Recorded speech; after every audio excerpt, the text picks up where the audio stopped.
Isang lola mula sa probinsya ng Cavite ang humihingi ng tulong para sa pag-aaral ng kanyang apo. Ito ang paliwanag niya sa akin. Ako po si Lola Luz ng Naik, Cavite.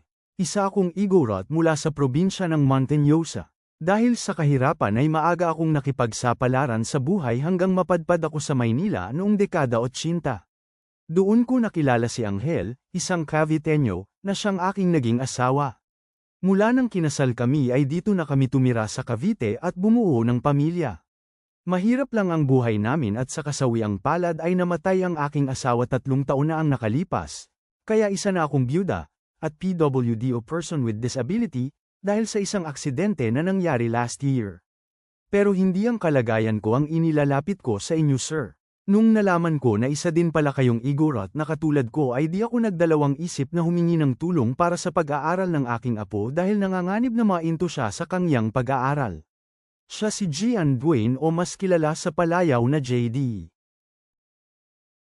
Yan po mga kababayan ang nakakalungkot na storya ng buhay ni Lola Luz. Bago naman natin alamin ang nakakaawang sitwasyon ng kanyang apo na si JD, ito po muli si Igorot Investor kung saan mula sa kita ng aking maliit na investment, ay naglalaan ako ng pondo para sa aking charity program. Sa taong ito ay ₱250,000 ang pondo ng aking charity, at ito ay para sa kababayan nating nangangailangan, lalong-lalo na sa aspekto ng edukasyon. Kaya kung bago ka pa lang sa aking channel, pa-subscribe naman kabayan, para updated ka sa mga nakakalungkot, nakakaawa, pero exciting na storya ng buhay ng mga tao na aking natutulungan. Si JD ay pangalawa sa 3 magkakapatid. Ang babata pa nila pero sunod-sunod na ang trahedya sa buhay na kanilang naranasan. Musmos pa sila noong maghiwalay ang kanilang mga magulang kaya sila ay mag-isang tinaguyod ng kanilang ina na si Angie. Okay pa rin naman ang buhay nila noon dahil may matatag na trabaho ang kanilang ina sa Cavite Export Processing Zone. Pero 6 years ago, sa edad na 38, ay namatay ang kanilang ina sa sakit na cancer. Dahil dito, walang magawa ang mga bata kundi mapunta sa poder at pangangalaga ng kanilang ama. Wala naman problema sa una, pero habang nagbibinata sila ay nagkakaroon ng di pagkakaunawaan, lalong-lalo na si JD at ang kanilang ama. Habang tumatagal ay lalong lumalala ang kanilang hidwaan hanggang sa 2 years ago ay tuluyan ng lumaya si JD sa poder ng kanyang ama at tumira sa bahay ng kanyang Lola Luz. Di kalaunan ay sumunod din ang kanyang bunsong kapatid, kaya kahit hirap sa buhay, ay walang magawa si Lola Luz kundi ibigay ang pangangailangan ng kanyang mga apo lalo na sa kanilang pag-aaral. Pero last year, isang trahedya na naman ang kanilang naranasan. Si Lola Luz ay nadulas sa banyo at nagtamo ng broken hip bone, at ito ang dahilan kaya di na siya makalakad. Dahil sa kakulangan ng pera ay di na nila ito naipagamot dahil higit ₱100,000 daw ang kailangan para ayusin ito. Dahil dito, si Lola Luz ay wala ng kakayahan na maghanap buhay kaya di na niya kayang ibigay ang pangangailangan ng kanyang mga apo. Humingi siya ng tulong sa ama ng mga bata pero ayaw nang magbigay. Bagkus ay siya pa ang nagmungkahi na patigilin si JD sa pag-aaral. Oo nga pala, si Angie, yung ina ng mga bata na namatay dahil sa cancer ay kaysa isang anak ni Lola Luz kaya wala na siyang ibang anak na masasandalan.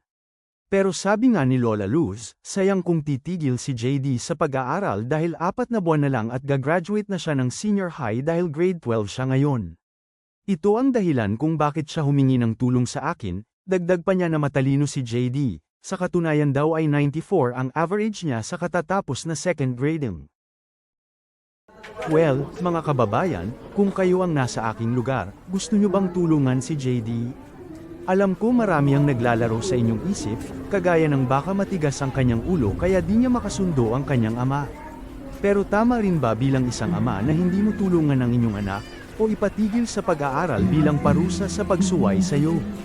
Nagpasya akong tulungan si JD, hindi dahil tama siya at mali ang kanyang ama.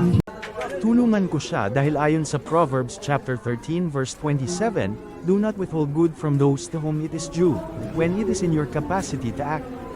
Hindi ako makikialam kung ano man ang namagitan sa mag-ama, basta ang sa akin lang ay makatapos si JD ng senior high ngayon, una, para hindi masayang yung halos 1 taon na pinaghirapan ng bata. Pangalawa, para makamove on na siya kung ano man ang plano niyang gawin sa buhay.